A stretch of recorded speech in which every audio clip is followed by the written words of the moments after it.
Hi boys and girls, this week we are starting geometry. We are talking about angles. We're going to be measuring them, drawing them, looking at the rotations, and finding those missing angles.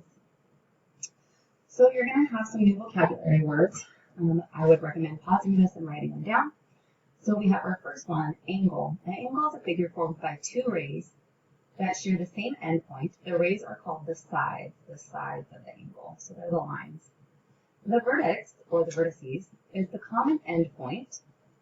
The two rays or segments that form an angle that is less than 180 degrees. The vertex of a 180 degree angle is any point along the line. So, if we look at this one right here, this is an acute angle. It is smaller than 90 degrees. This right here is obtuse because it is more than 90 degrees. And a good way to be able to tell is based off of a right angle. This right here is a right angle. You could shove it in the corner of a square.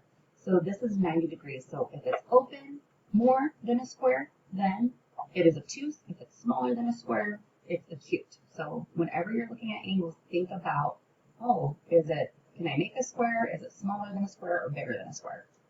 And then a straight angle has a measure of exactly 180 degrees.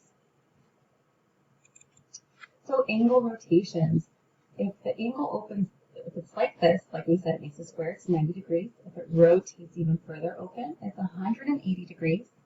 Even further is 270, and then lastly, 360 degrees. So that's why they say a circle is 360 degrees. So we look right here, he's like this, and he rotated, and it's 90 degrees.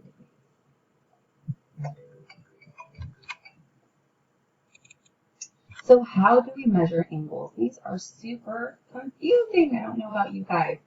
So this tool right here is called a protractor. So we're going to measure, a lot of times when you're dealing with angles are going to have letters. So P, Q, R. We are going to measure the angle using this tool, which is called the protractor. So first we put the protractor right here. It has like a little cross, and we put it right at that end point, right at that vertex.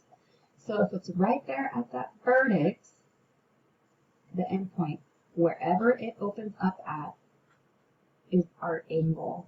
So we can tell that our angle for PQR is 120 degrees. So right here is a nice little tip that you should use. I'll read it to you.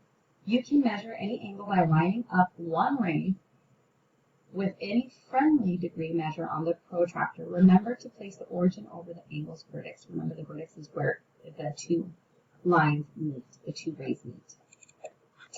So what is the measure of the entire angle? So if I have two right here, I have this one that's 65 degrees and this one that's 25 degrees. Well, if I add them together, I get 90 degrees, and look at what it makes. It is making that right angle. Look at it. You can fit it right there. You can fit it right there.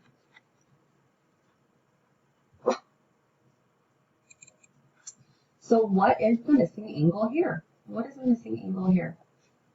Well, if you had your protractor, sure, you could go ahead and do that. But here's the big hint. This is a right angle. So to find this angle, we know we have 30. So we subtract 30 from 90 and we get 16. I hope you got that right. All right, I hope to see you in math class to have more fun with angles. We need to practice it. Make sure you come if you missed it. Make sure you watch the recording so you get to practice with angles, okay? Have a great day. Bye, everybody.